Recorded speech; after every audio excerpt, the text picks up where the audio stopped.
They're doing the confirmation hearings for Ketanji Brown Jackson. Yeah, well, did y'all even know that we have a Supreme Court pick? Like, who died? Who died, though? I knew that. Stephen Breyer retired. Oh. Yeah. Justice Stephen Breyer retired. So, Ketanji, am I pronouncing her name right? Ketanji Brown Jackson, if confirmed, she'd be the first black woman to serve on the Supreme Court. Listen, I've said it on Breakfast Club. I'll say it again here. I respect it. It's history, but it's not something that is actually a move to save democracy because it's still a numbers game. There's still a 6-3 conservative majority on the Supreme Court. So if you really want to do something historic, Biden administration, expand the Supreme Court. Nah. Cut that shit out. Cut that shit. Expand the Supreme Court and add 4 people there, 4, whether it's black women or just 4 people there that are, a little more objective, a little more open-minded to things. People that will actually make the court even. Because the balance of power is still 6-3 conservative majority. So, I'm just curious, but if he adds more, don't you think the next Republican president will just add more? Maybe, but guess what? If you do what you're supposed to do to preserve democracy, might not ever be another Republican president. Yeah. Who's going to vote? Like, what has Joe Biden done to make us vote for him? You want another Democrat president after this Biden administration? That's my point. What is Joe Biden? He's going to lose anyway. They're going to get blown out in the midterms. They're going to lose the presidential election. Come on. So you might as well. Next? You need a Republican now. It's war. You need a Republican for war. These Democrats are pussies. I really think they're going to try to vote for Trump again, yo. Probably. Who you really want? Whose fault is that? Who you really want for war? Whose fault is that? You're right. Like, if they vote for, if Trump runs in 2024 and he wins, whose fault is that? Yeah. You know what I mean? That's what I'm saying. Yeah. Whose fault is that? Fault. Yeah. So it's like, whatever. I just think that, you got to do what you need to do in order to, number one, preserve democracy, and number two, win elections. You know how you win elections? By keeping campaign promises, by showing people that you got some balls and you're actually doing some things that actually preserve fucking democracy. Voting rights, where the fuck? There's no voting rights legislation. Like, what the fuck, man? Voting rights legislation, the cornerstone of democracy, you can't get nothing done on that? It's like, God bless. Yeah. God bless. God bless. But that, to me, those were those 4 things Biden had to do to preserve democracy. Expand the Supreme Court. Prosecute everybody involved with the coup on January 6th. And I done forgot the other 2 because I really don't even be giving a fuck like that anymore. Something for black people?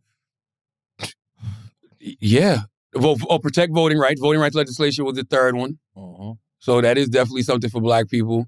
And what was the 4th one? I can't remember right now. I don't recall what my 4th one was, but he's done nothing to preserve democracy. Yeah. Nothing. Yeah. So this right here is like a waste of time. I think he's just done nothing at all. Yeah. But most of them do nothing. He's done some things. If you ask Democrats, they'll tell you some things he can do, but it's like, that ain't nothing you promised us on the campaign trail. Yeah. You know what I'm saying? Yeah. I ain't even get a PPP. George Floyd Police Reform Act. Yeah. What happened? John Lewis Voting Right Act. What happened? Yeah, they don't do anything. None of them do anything. Yeah, they just get elected to be the one that lies to us, and then we get a new one every 4 years. And you can't. And right now, what they're doing is revving up that, this is the most crucial midterms in American history, and democracy is at stake. You have to go out there and vote like democracy is at stake. Well, you didn't govern like democracy is at stake. Yeah. You know what I'm saying? Listen, you didn't legislate like democracy is at stake. So different times cause you first for different. Yeah. No, but different times cause for different leaders, man. Like, if times are good and peaceful, like I want a Democrat in the office. I want someone who cares about everybody and tries to make life more equitable for everybody. And like, man, that's a good point. No, I truly want that. I want someone who's more empathetic, and I want someone who's trying to make life as reduce inconvenience to as many people as possible and try to lift up everybody, etc. When it's war, when it's potentially world war, I don't need some fucking... World War III. I don't need no nice guy. I don't want some fucking Democrat talking about we need to make all the Chick-fil-A bathrooms gender neutral. Yeah. No. We at war, we at war. Yeah. I need some fucking psychopath I need a retard at the helm. Yeah. You know what I'm I don't saying? know if I need a psychopath, but I need somebody who's ready, because like right now, it's Somebody like, got balls. I read an article yesterday in the New York Post, and they was like, Russian elite are ready to overthrow Putin. I think that could be some... If that's what I would say. If He's I wanted fucking up the money. yeah, he's fucking up the bag. A lot of But he's got so much control that I don't know if somebody probably gonna end up trying to hit him up. they would. But it's like even if you hit him up, it's like you then have to be able to control the people that he controls. They his got keys. people. They name like 4 people they want to put in place. Ooh. Yeah, in the post they name like 3 different people that they want to put in place already because what people, I don't know if they realize it, I guess so many protests in Russia every day. Like they've been tired of that shit. So I can see that. right now you fucking the bag up.